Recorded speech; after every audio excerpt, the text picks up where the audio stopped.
So my name is Charles Galash. I'm the financial advisor and servicing advisor of the Travel and Leisure Corporate Superannuation Plan, which is the AMP um, Superannuation Fund. So I've been asked to come here today by Emma and Michelle and just deliver a bit of a presentation on some topical issues facing everybody at the moment, which largely circles around the cost of living and the increasing cost of living, and just take you through a few practical tools and examples of ways that you may be able to help manage everything that I suppose all the changes that are occurring just in society in general.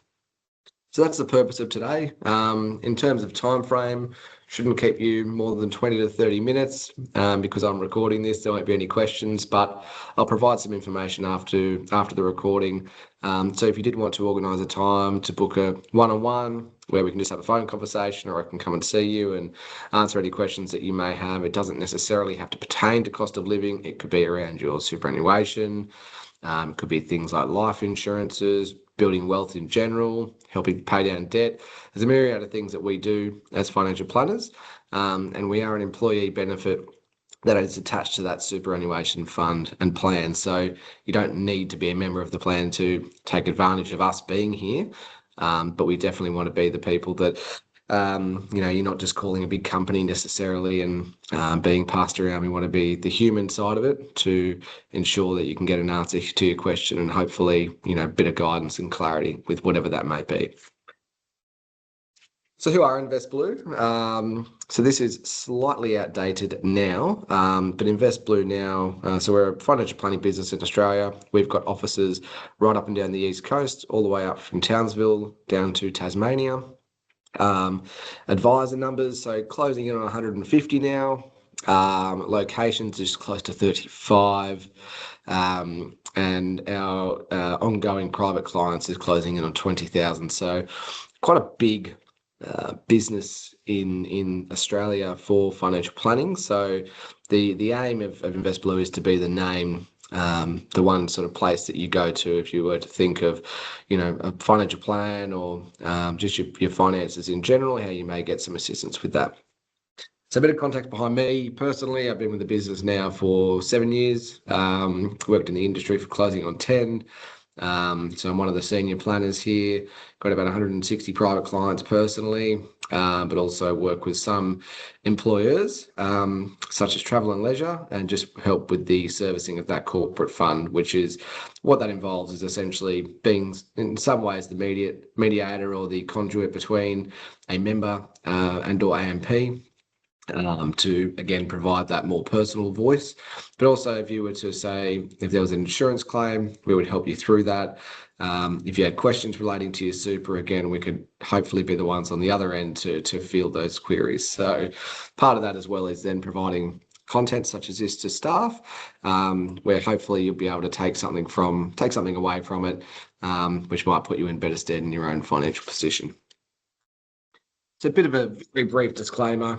Quite simply, that anything shared in this presentation is general in nature, so it's not supposed to constitute any form of personal financial advice. It hasn't been prepared and taking into account your individual objectives or your circumstances in general. Okay. So the topic of today's presentation, financial guidance for retirement and cost of living challenges.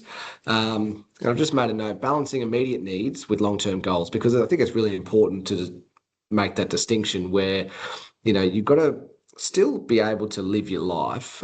So whether that be a want or a need, whether that be funding the day-to-day, but if you can do that in a way whereby you can still be putting money away for longer term goals, be it paying down your debt if you've got a mortgage, contributing to your super, and or making sure that your super and or any other investment assets that you may have is going to be sufficient when you do retire, and ultimately when that retirement would be.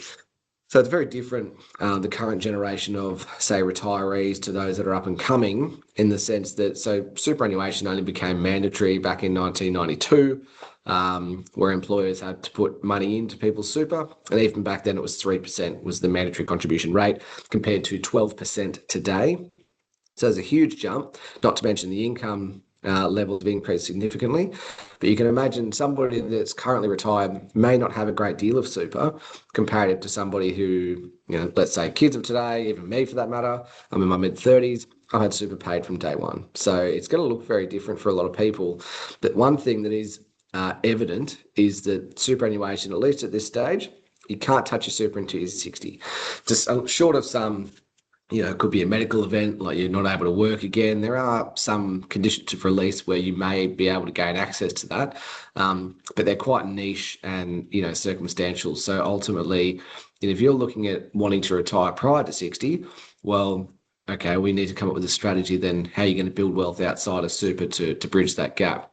Now, if wealth is something that, building wealth, something that you do want to achieve, but you're struggling with the day-to-day cost of living challenges, so the immediate needs, hopefully you'll be able to take something at the very least from this presentation. Okay. All right. So the purpose of today, helping to navigate the cost of living challenges whilst planning for a secure retirement.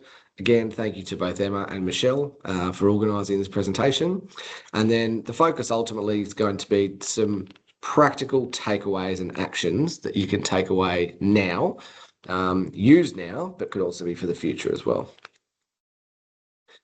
So some of you may already do a lot of this stuff. Some of you may have budgets, run a budget. I still think it's worthwhile sitting in and just seeing if there's just one thing that's said today that might just be a little bit different to how you already do it. And maybe you find that, that minor tweak or change could just put you in better stead with whatever that may look like. I don't know. But I'll run you through each of these. Essentially methods that can help you now with the day-to-day. So the first one, budgeting. So there is lots of different ways you can people do budget. There's different rules where you allocate X amount or X percent to your needs, say it's 60%, and then 20% to wants and 20% to investing and building wealth. And I don't know they're the exact percentage figures, but the point being that doing it in a way such as that, in my opinion, is not really a one-size-fits-all approach. I went down that road at one point, only recently, just to try it out for myself, and my needs greatly exceeded the percentage-based figure that was supposed to have been allocated for them. So that's just my situation. I mean, my wife particularly, there's a need for private health. I mean, that's arguably a want for some people, and that's fine. But that's, there's definitely not a one-size-fits-all approach. So the way that I look at it is, rather than looking at that and trying to compare yourself to the people next door and the way that other people do it, looking at it more so to say, well, what works for you? And in my experience, I would say that utilizing what we call a zero-based budgeting approach. So quite simply is you allocate all the money that is coming in somewhere, right? So at the end, you're left to zero, with zero, or close to zero. So generally speaking, the way that I've done it through my life is what you're going to be earning on a fortnightly basis, unless you've got side income gigs and those sorts of things. Ultimately, from a PAYG perspective, what you can expect coming in, however often you're paid, fortnightly, monthly, whatever. So then looking at that and saying, great, what am I doing with that money? Where is it going?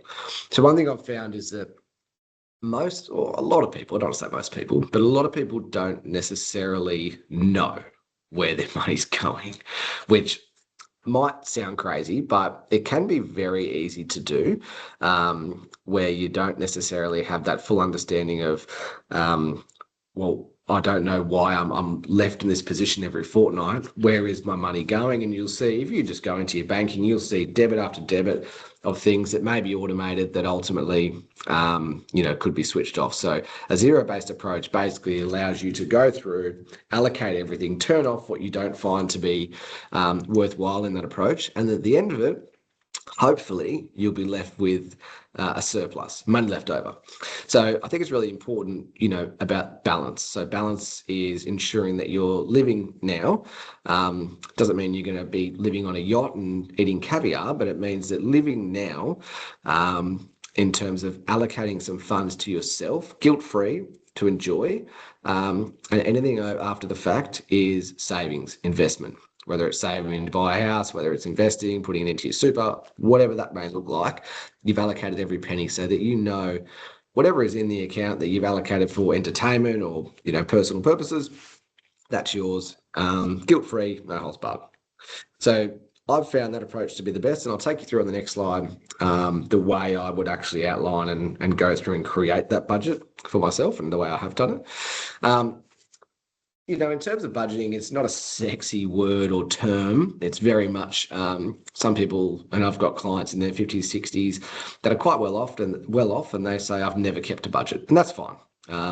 Some people intuitively know, some people electively have a sort of mentality that they've grown up with, and I do see it quite commonly in the current generation of retirees, whereby they'll say, if I can't afford it or I can't pay cash, then I won't buy it.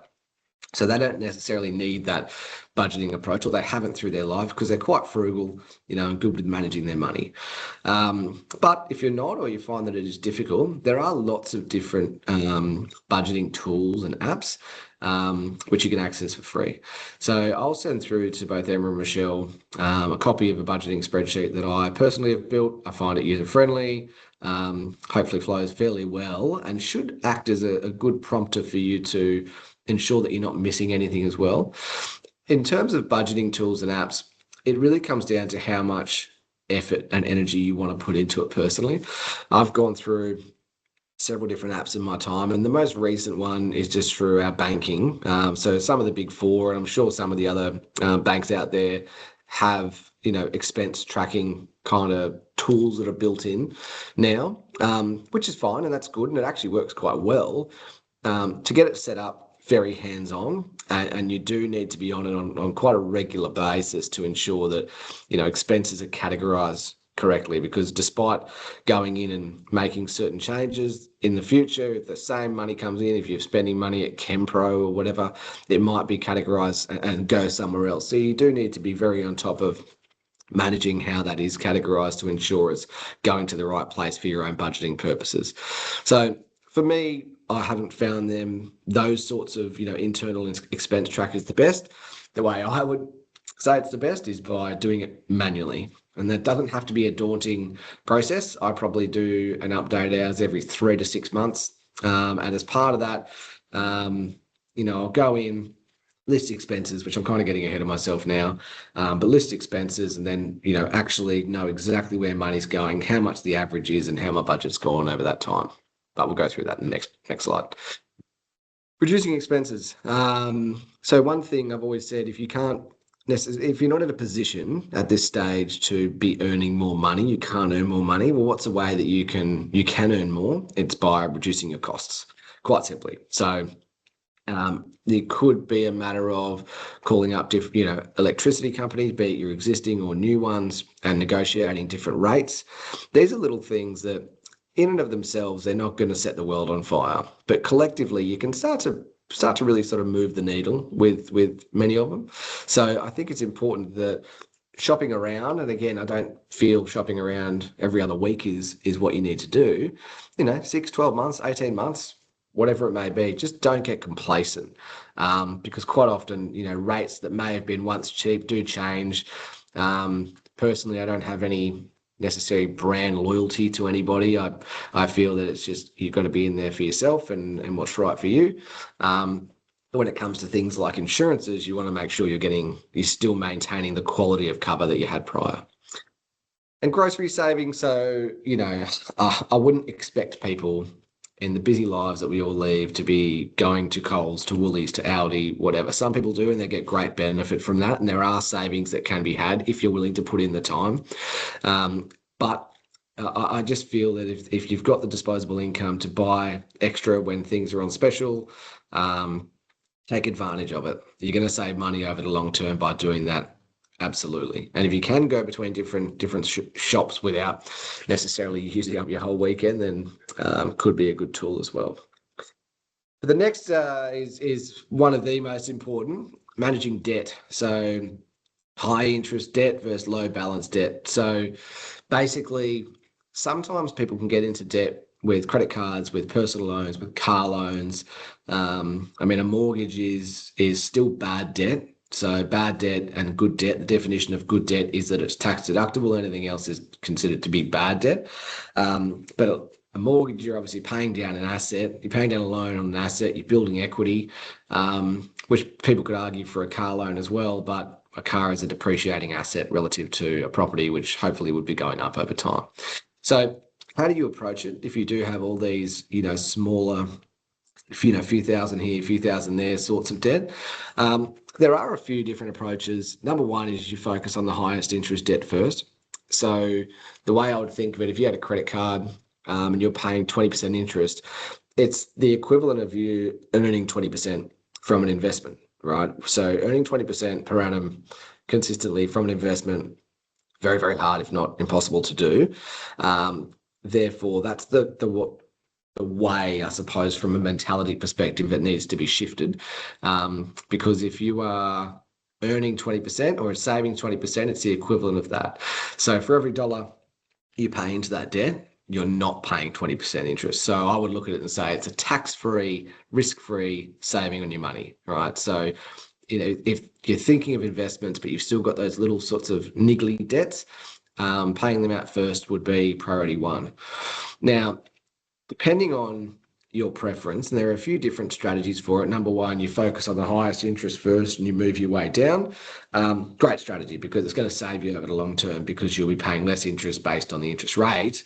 However, the other one that you can look at is what's called or referred to as the debt snowball. I believe it's coined by Dave Ramsey, who's an American sort of financial commentator. So you'll be able to go onto his website, and I'll provide that after the fact. But essentially what you do on his website, you can list all of your debts down, the interest rates, the repayments. So the debt snowball approach is simply that you will start with the lowest balance debt.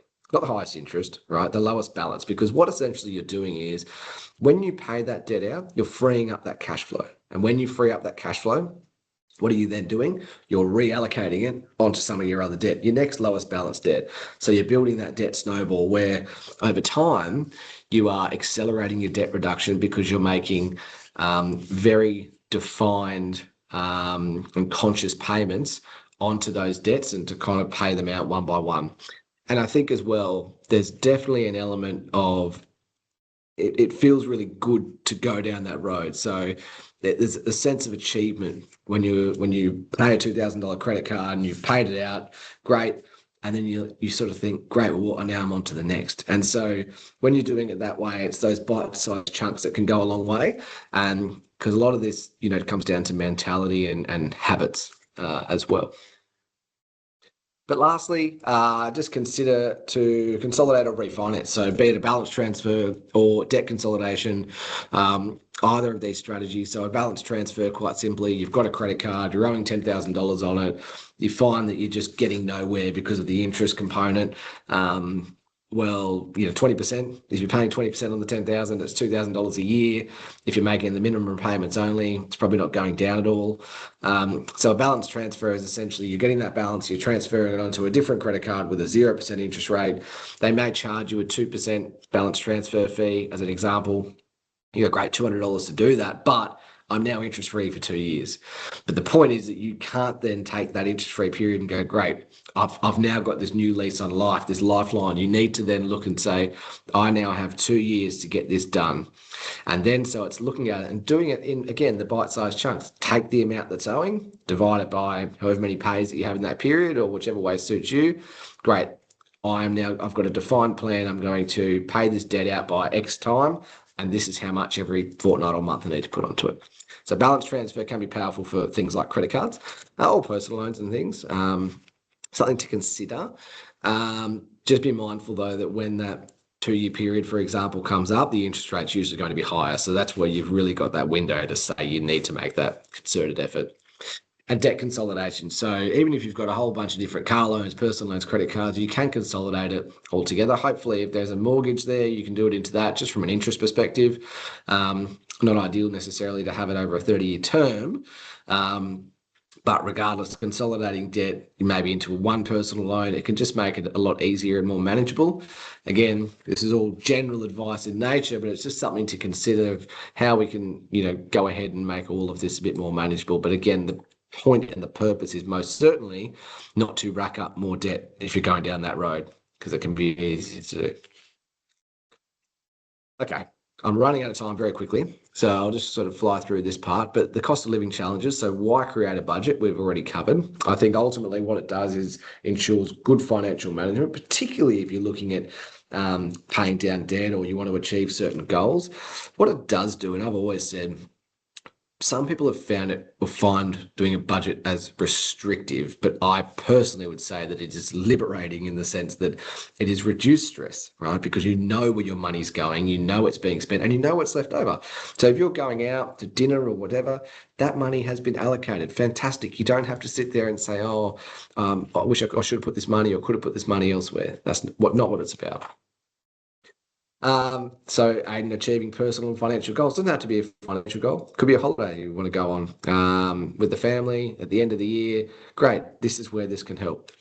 And ultimately, once you've got those other things out of the way and you are budgeting effectively, you can really start to build your wealth. Okay. So creating a budget. So I would normally spend a bit of time on this slide, but I've already spent a bit of time on the previous, but I'll go through it anyway, because I think this is arguably the most powerful tool that can be taken away from this. So how do you do it? Number one is to go in and list all of your expenses. So if I send you my budget tracker after this, there'll be a lot of prompters in there in terms of expense categories. But the other thing is I suppose going into your bank and going through your transactions, that is where you're going to find everything. So you list everything out there, and you have to be transparent with it. If you've got a partner, I think best sitting down with them and going through it, listing it all, getting it all out on the table, because that's what's going to make this most effective.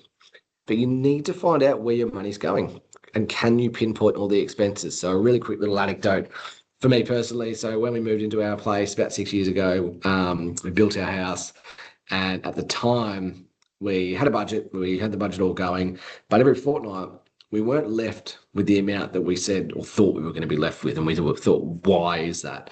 So anyway, I went through this process again and listed all the expenses. So we had a budget for Bunnings for $50 a fortnight, and essentially Bunnings was just blowing out the budget. So on average, it worked out we were spending close to 150 a fortnight. That was on average. So some fortnights it would be significantly more.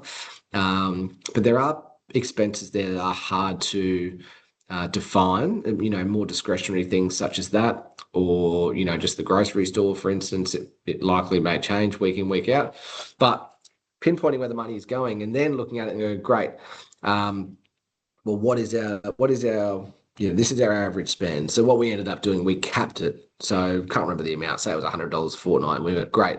So we capped that amount. We had a little account there, which was just for that. And so every fortnight we knew, all right, that is our budget for that. Because again, using that zero-based budgeting approach, it meant everything else could do its own thing. And then if we didn't have the money that fortnight, then we didn't go and we didn't spend it. But that meant, or if something we wanted at Bunnings was more than that, we would just wait. We would allow time for that money to build up. There's definitely a mentality now of wanting everything today or yesterday, which I see it, I've lived it. But sometimes just waiting and allowing everything else to take its, run its course, is probably the best way. Find out where it's going and then limit the discretionary spending. Like I said, I put the cap on Bunnings. So whether it be Bunnings or Coles or Woolies or whatever, some of those things can be hard to understand how much you're spending every fortnight. That's where I would say list all your expenses, figure out and do it over a time period. Just as for argument's sake, the 1st of January through to the 31st of March. So you can go in and part of the budget tracker I'll send you has an expense tracker. So you literally list them all, put the dates in, and it would tell you how much your average is per fortnight. And you can kind of work from there. Automate your savings. So every fortnight, again, or month, whenever you're paid, you know where all your money's going. You've done the zero-based approach. Great. What's left over? Automate it. Let that go out. Let that be done. That doesn't exist anymore. So I think automating everything. You may choose to use 5 or 10 different accounts. Some of you have probably read Barefoot Investor with the FIRE account and the others. So yeah, ultimately automating it so the pay comes in and overnight it all gets distributed to those accounts. That's a really powerful tool as well, because when it's in those new accounts, again, it doesn't exist. So for instance, say you've got an account for vehicles or insurances or whatever it may be, you've got direct debits that go to that account, money gets allocated to it every fortnight.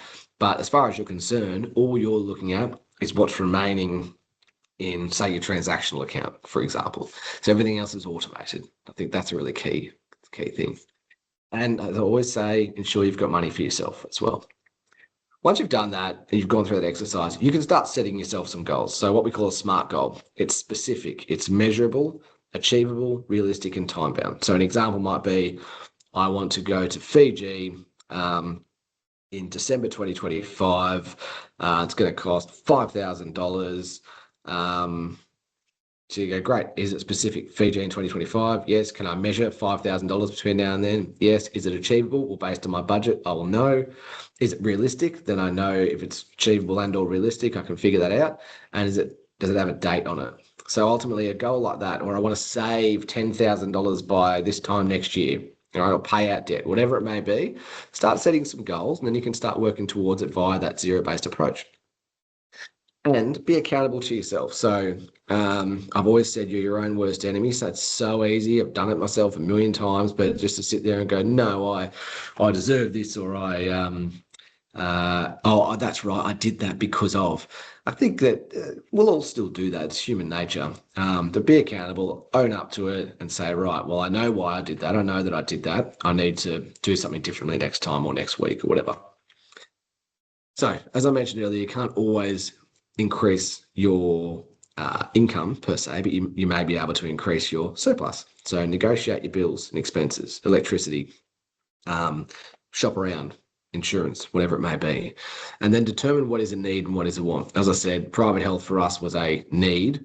Some people might see that as a want, and that's not necessary for them. Sure, determine what you can and can't switch on and off. And once you've gone through and listed all those expenses, and let's say you do have a deficit that you're running at the moment, well, that's when you can actually take it back and say, what out of this, how many subscriptions do I have that I might be able to cut a few? How much will that save me? Because by themselves, probably not a great deal. But when you start to add things up, you can find that it's a good amount. Well, optimize subscriptions, yep, of course, and then review your debt. So via the balance transfer consolidation, consider those options. We've got a lending team here that you can always speak to. They're more so from a mortgage refinancing perspective, or if you're buying an investment property or your first home, that's where they can lean in for the consolidation. But otherwise, even just opening a conversation with your bank, saying this is where I'm at, what would I be available, or what will be available to me, being mindful of things like credit checks and so forth. Be accountable, we've already touched on. Review regularly. Again, I would only review every 3 to 6 months. I don't think it's something you have to do every other day. I think in the early days, it's important to keep your finger on the pulse and understand, where it's all going and how it looks. But over time, you'll gradually kind of fall into it a lot better. And lastly, avoid comparisons. Everybody's different. Don't look at your friends or family and they may be in, I've seen it so many times, you've got 2 couples or more and they're in, their identical age and kids, but very different financial positions. You don't know what's under the hood. You don't know if there's been an inheritance. You don't know if they may be great with their money, and that's fine, but don't compare. Look at, you run your own race, do what you're doing for yourself. I think that's ultimately the main driver and the thing that you can do now. So planning for retirement, we talked about retirement, and I can only touch on this just given the time, but do a health check with your super. So review your contributions. And if you haven't already, consolidate your super accounts. Put an asterisk there because you do need to be very mindful of insurances that you may have within your account. So for example, say you had a life or a total permanent disability policy within one and you just consolidate it into another and you lose it. Well, based on your own medical history, you may find that you're not able to get that again. So be very mindful of insurance, and I'm happy to have a chat about that with you before making those sorts of decisions. Voluntary contributions to super, great long-term benefits. The government incentivises us to put money into super from a tax perspective. So there's a lot of tax benefits for doing it, both going into super and then inside super. Lower tax rate than if you were investing outside of super. And the reason for that is that they want you to be self-sufficient in retirement. And so they're trying to incentivize people to grow their super. So there's a reason for it. I would say, though, that generally speaking, focus on the outside super component first. Focus on getting your own finances in order.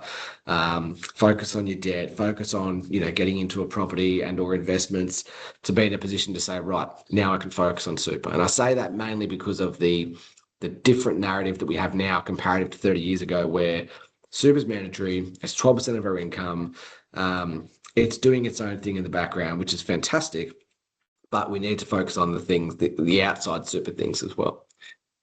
The power of compound interest. So Einstein once called it the eighth wonder of the world. The earlier you can start, the better. Doesn't mean it's too late, but doesn't matter what it is. So if you can start putting money aside into a savings account or an investment or a property, the sooner you can do it, the greater long-term benefits you're going to have. And if you are nearing retirement age, so I think it's really important. So many people, family for me included, head in the sand. That's the approach. They'll deal with it when it comes, but do seek guidance and understand we're only a phone call away. If you have any questions, that's what we're here for. You want to sort of be preventative in terms of planning, rather than the amount of people that come through our doors in their 60s and wanting to retire yesterday. Ultimately we're in damage control. We're not able to put a good plan in place to get them to where they need to be, which is not ideal. Okay. And lastly, just a few practical takeaways and resources. So what you can do now, you can just review one bill. Have a look, go home, grab your electricity bill if you haven't done it already, or home contents or whatever it may be. Review it and see if there are some savings to be had. And if you haven't done so already, just consider at least listing all your expenses out and seeing where your money is going. I guarantee if you haven't done that exercise before, it will surprise you. All right. On a longer term basis, do a super health check. I believe the ASIC Money Smart website offers some of these now, looks at things like performance versus fees, but we're always happy to run those comparisons for you. And then always, not always, but check your super balance and your employer contributions, making sure, you're on track relative to your age. You want to make sure your super is as healthy as it can be, because the earlier it gets up there, then of course that compounding effect that I mentioned earlier. What resources, financial tools and apps. So the apps you can choose to use if that's the way you'd want to go. Tools, it's a good old simple Excel spreadsheet, which I'll send you through mine, so it's there for you. We have those free consultations, so please organise a time to speak with us one-on-one, answer any questions that you may have. Hopefully you can take something from it if you haven't from today already.